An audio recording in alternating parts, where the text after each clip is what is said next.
Welcome to the latest edition of Fridays in the Field, brought to you by FNBO, the Great Big Small Bank. I'm Susan Littlefield, back in Polk County, just south of Shelby and Rising City, as we are at the Smith operation. And interesting because you've had every aspect of weather move through this farming operation, and for producers in a 4-county area, it's been a very stressful 6 weeks since the last time we were here. And Randy, I kind of wanted to start out there. Mother Nature has not been the nicest when it comes to temperature-wise, where you hit 100+ heat indexes that were really stressing not only the crops, stressing you, but then stressing your irrigation equipment as well.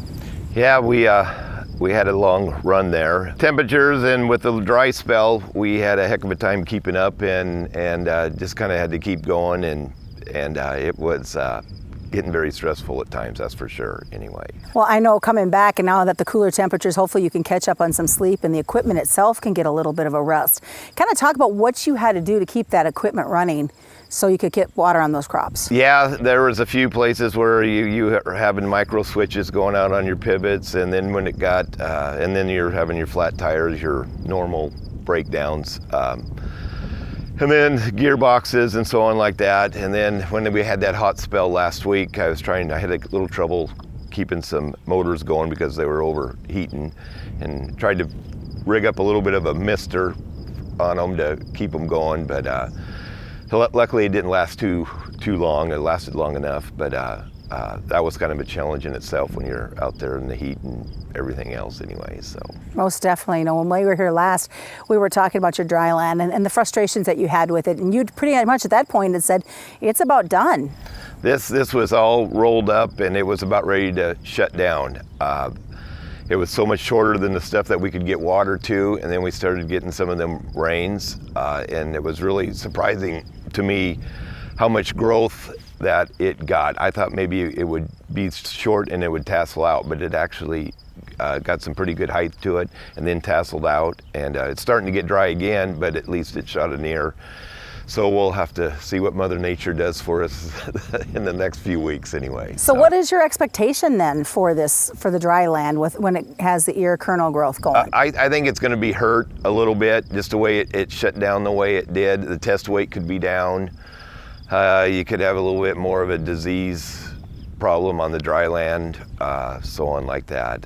The commercial corn is holding in there, or the commercial corn on the irrigated is holding in there really good. Got a little bit of gray leaf spot coming in, and some and different diseases starting to come in, but we're just going to manage that as the best we can anyway. Now, we saw that go from the hot temperatures to some much needed rain that hit our areas. We got 1.5 inches, 2 inches at times, and we've gotten some scattered showers here and there, but unfortunately with it came some adverse stuff, like as we all call the big white combine, going through your seed corn. Yes, it seems like every time something came up with a cell coming over, somebody got burned somewhere. We did catch on some of the seed corn and commercial corn about a 30 to 35% green snap. And then the hail wasn't quite as bad, but it's noticeable, but it came, of course we had new growth and it did come out of that pretty good, but it still strips things up pretty bad. But when you have the green snap, it's done. You ain't gonna get that. When it's laying on the ground, you ain't gonna get nothing. The stuff that's hailed still gonna have a little bit to it. So you hate to see that, and it was just kind of at the growing stage. Everything was growing really good, and it was really brittle, and that's when it took it. And sometimes it was worse in the fields than others, but I guess that's what you got to deal with anyway. So. Yeah.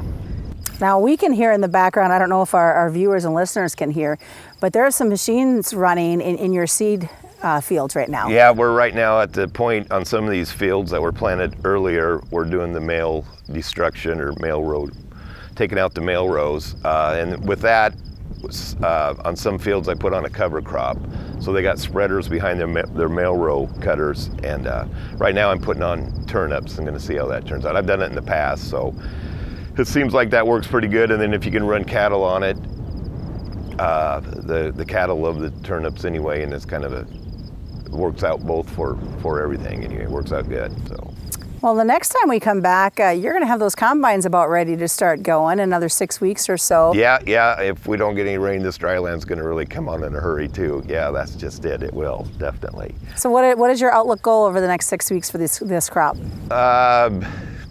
Pray for more rain. Works That's for the me. main thing, without storms in it.